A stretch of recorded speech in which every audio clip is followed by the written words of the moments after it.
Right, today's video I'm on the hunt for innovations, particularly around the small van and the small caravan market, because after all that's what the channel's all about, small vans, small caravans. So let's go and have a look, and we'll start here in Hall 5 when we look at what's going on in small vans. The way these videos from the NEC are going to work is that largely I'm going to be doing voiceovers over the top of the footage, because for this show vloggers weren't allowed in much earlier than usual. Usually we get about 2 hours before the show officially opens on each morning. In other words, we're usually up super early. So this time, A, I didn't want to get in anyone's way who'd actually paid to get into the show, and B, I had so much that I wanted to see and so much that I wanted to say that I never would have got around everything that I wanted to see in the time that I had available. So unless I'm actually looking at the camera and chatting, it's editing me that you're listening to, so someone who's 24 or 48 hours older than the person you're watching on the screen. Still the same person. The other thing I'm not going to do is, particularly in this video, is talk about prices. When I do a comparison video, for example, of small family caravans, then I'll try and talk about weights and prices and that sort of thing, much more on that particular video. For things like accessories, it was much easier to find prices, and where one of those is on display, I filmed it for you so you can see it. Alright, and with all of that cleared up, we're going to go straight in with probably my absolute favourite innovation of the show, possibly of all the shows I've been to, and that is this. This is the Eco Evolution from Scotland-based Caravan Co. I had a really long and interesting chat with a chap called Gary Hayes, who is the company's managing director. And let me tell you, as a scientist and someone who spent their entire career in research and innovation support, both at the national and the European level, what this company is trying to do with this camper really, really pressed all my interest buttons. I've got no association with them whatsoever, but I think what they're trying to do is absolutely amazing, and it is just fantastic when your professional life and your hobby come together. So in this video, I'll just give you a quick overview, but I'm so excited about what they're trying to do here. I'm going to make a whole other video, but that will take me a few days to get sorted out, so I thought it was important to get this here first so you can see it and see roughly what it's about, and then you can follow through to the website, or indeed wait for my other video, which I promise I'll try and do my best to get out quickly. So most other vloggers will tell you that this is a hybrid camper van, and that is true, but that is scratching the surface of what this thing is about. It is so much more than that. What you're looking at here is a Ford Transit Custom. It's a plug-in hybrid van, which means it's an electric van, but it's got a petrol motor in it, which is called a range extender. And the petrol engine, the petrol motor, anyway, the petrol part of it is running as a generator to charge the battery, and then it's all electric drivetrain that actually makes the thing go. And that means it can do 26 miles on pure electric, which sounds absolutely rubbish, let's face it, but this is very important for two reasons, and I'll go into more detail in exactly why that's relevant and what's going on with electric vans and so on when I talk about this thing in much more detail in the specific video. So the most polluting journeys are the shorter ones, you know, like popping to the shops and school runs and after school classes, and, you know, going out for days out in the country park in the next town, or, you know, if you work not that far from home. So obviously we should all walk and cycle a lot more if we can, but, you know, sometimes that's not convenient, and there may be no convenient bus also, and so we have to do all this sort of stuff, especially if, you know, you're trying to buy a whole week's worth of shopping. It's not really practical to walk to the supermarket if it's a mile away or something and carry all that shopping back with you. And a van of this size is just about workable as a daily driver for most people.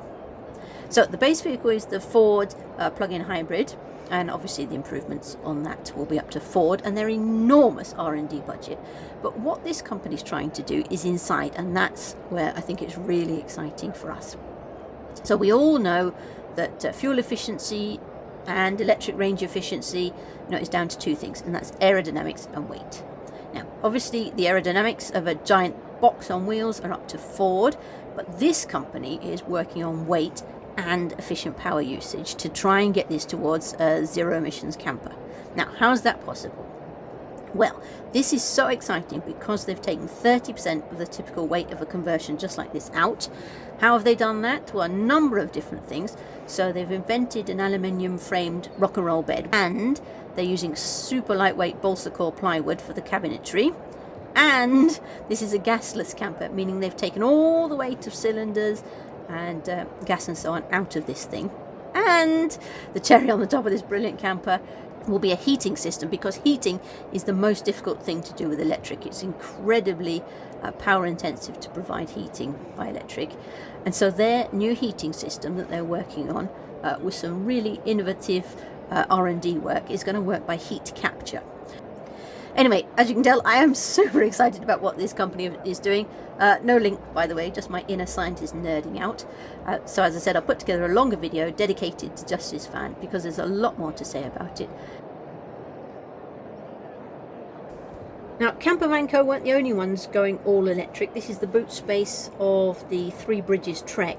This is the £120,000 van that Andrew did an in-depth tour of. I'll link to his video about it so you can check it out there, because basically I just want to show you this very tiny wall, which doesn't look much, but behind here there's a 5,000 watt inverter that's capable of running all the electrics in this Trek, including the 2-burner induction hob that you'll see in Andrew's video. And it's all powered by a 24 volt 300 amp hour presumably lithium, for the faster speeds at which you can get huge amounts of power out of those batteries, and large current draws and so on. So in other words, 7,200 watt hours of battery, all charged via either a 100 amp battery to battery charger for when the engine's running, or 300 watts of solar on the roof. But this channel isn't about big vans, so please head over to Andrew's video to see more about that. This is just to highlight that while we're not at the point yet where we've got a viable drivetrain for an all-electric camper van type vehicle, we certainly are at the point where the habitation side can be all electric and we can get rid of gas from there. Auto Campers had their MRV, their multi-recreation vehicle, on display. This isn't a new van, so I won't dwell on it, but it remains, in my opinion, extremely innovative in its approach to really excellent functionality. So a lot of modularity and flexibility you have within the space, so definitely worthy of a quick mention. Then the last thing that caught my eye when it comes to small vans is this great side swing out kitchen. This was on the CMC Rimo stand. It has all the benefits of a traditional side kitchen layout, like access to boot space and so on, but you can swing it out and cook al fresco. Much, much better than a fixed kitchen on a warm day, or even to keep cooking smells out of the van if you want to make something interesting. If you've got an awning up, it doesn't even matter if it's rainy, of course.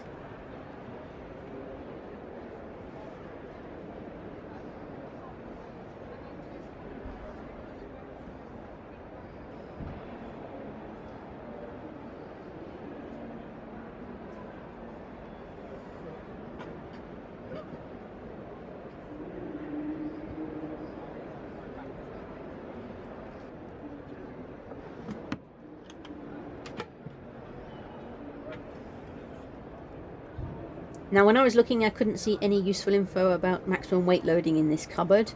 It did look some very substantial hinges, but what I did think was particularly interesting, and that I haven't seen, I don't think, on other vans, was that all these drawers here had holes drilled in the corner. And you might think that's a bit odd, but it's actually a very sensible safety idea. So if there's a gas leak, for example, in the hob above, gas is of course heavier than air, and so that can drop down through the drawers themselves and through the cupboards and out either directly onto the ground if the kitchen is swung outside, or through the drop vents in the floor if it was inside the van. So a very sensible and excellent safety feature.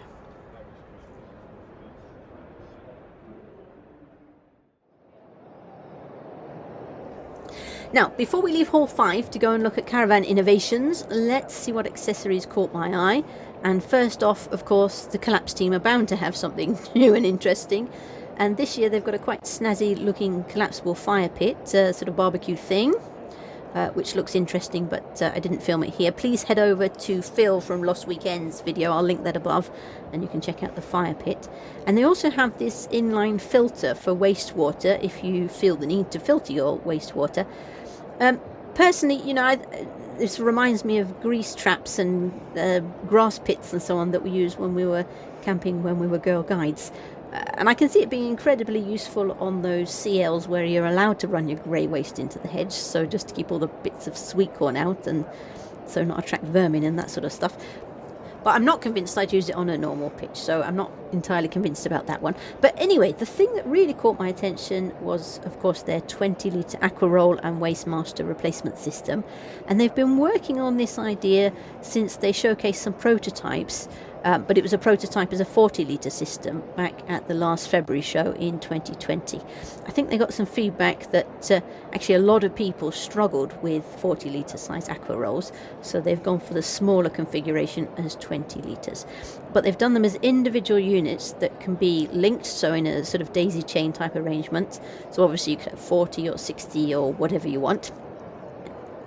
So as I said, for a more detailed explanation and to hear David from Collapse talking about it, please head over to the Lost Weekends video, and that was linked above earlier, and I'll also put a link in the description.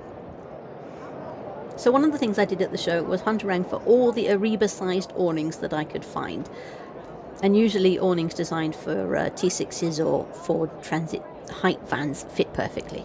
So there'll be a video specifically dedicated to Ariba awnings coming out soon, by the way.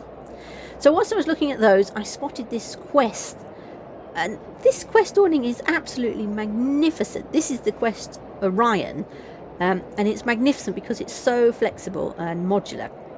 The basic awning is 3 meters wide and a reasonably pitch-friendly 310 centimeters. So if you're in an Ariba with one of these attached, or indeed if you're in a VW, I think, you'll be fractionally over the Camping and Caravanning Club's usual 5 meters maximum width. Oh, and of course that applies to camping in the forest too, but only just. So you might be all right on some sites. And I also love it because you can attach an annex on either side, or both sides indeed, and the rear tunnel zips on and off. So if you buy a taller van, you can keep the same awning setup, you just buy a new rear tunnel.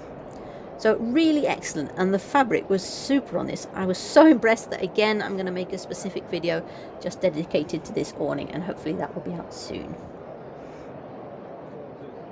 So last off for accessories, as I was wandering the caravan halls, I spotted this in an Adria's front locker.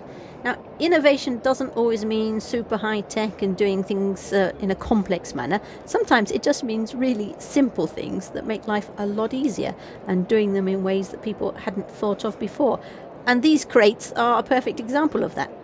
So these are what's known as Euro crates, meaning anybody can manufacture them, but they're all built to the same specification and the same footprints, and so they stack together. I didn't measure these, but they look like they're 300 by 400 millimeter crates, probably in 300 and 100 millimeter heights. So nice and tidy, and an extremely simple innovation. Now on the way to caravans, I got sidetracked by this. This is the Alpencruiser Open Air. It's hidden away at the back of Hall 2. I believe it's from Viscount Leisure. It's a trailer tent, but as a previous owner of a disastrous top-end but leaky trailer tent and a nice folding camper, what I thought was absolutely brilliant about this was that you could attach a large, really fun annex at each side at the rear, meaning that you could easily sleep 4 or more children if you wanted, at least 2 in each side of the annex, or you could give the teens their own room, for example.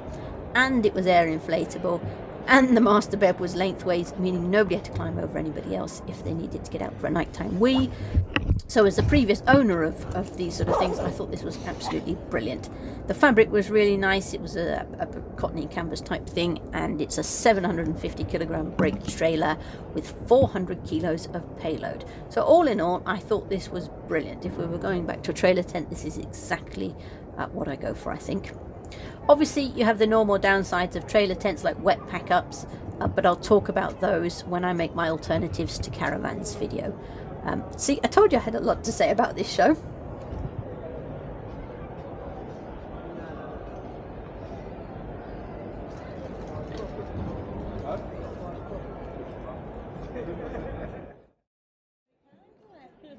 Right, now we finally made it round to caravans.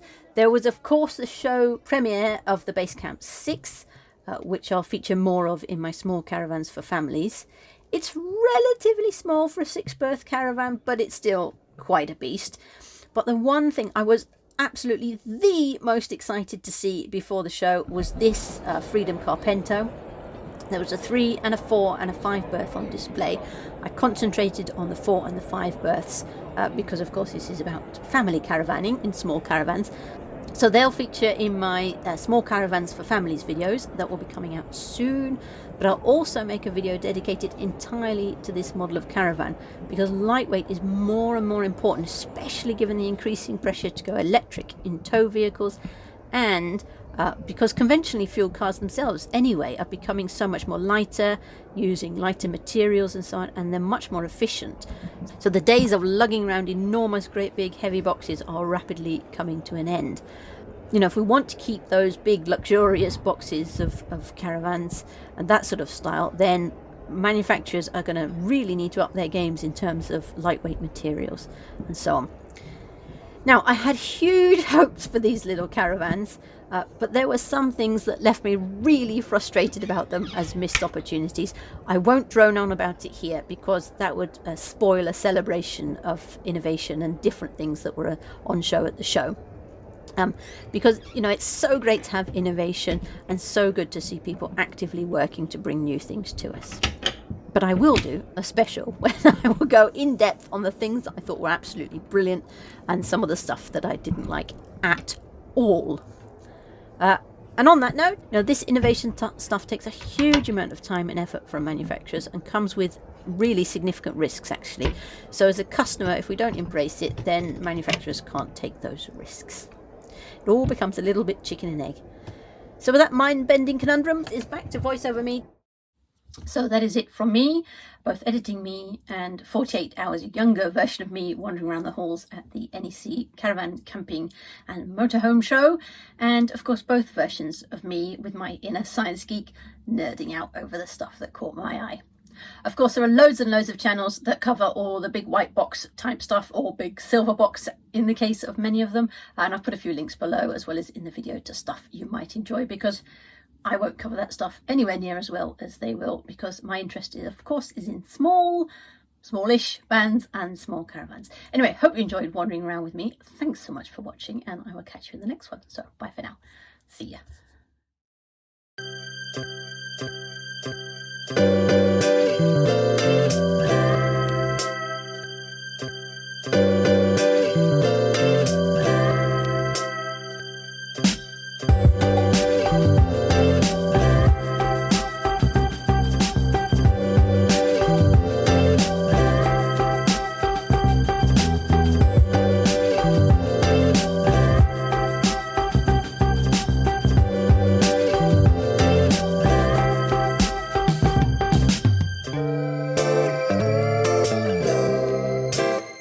Yeah.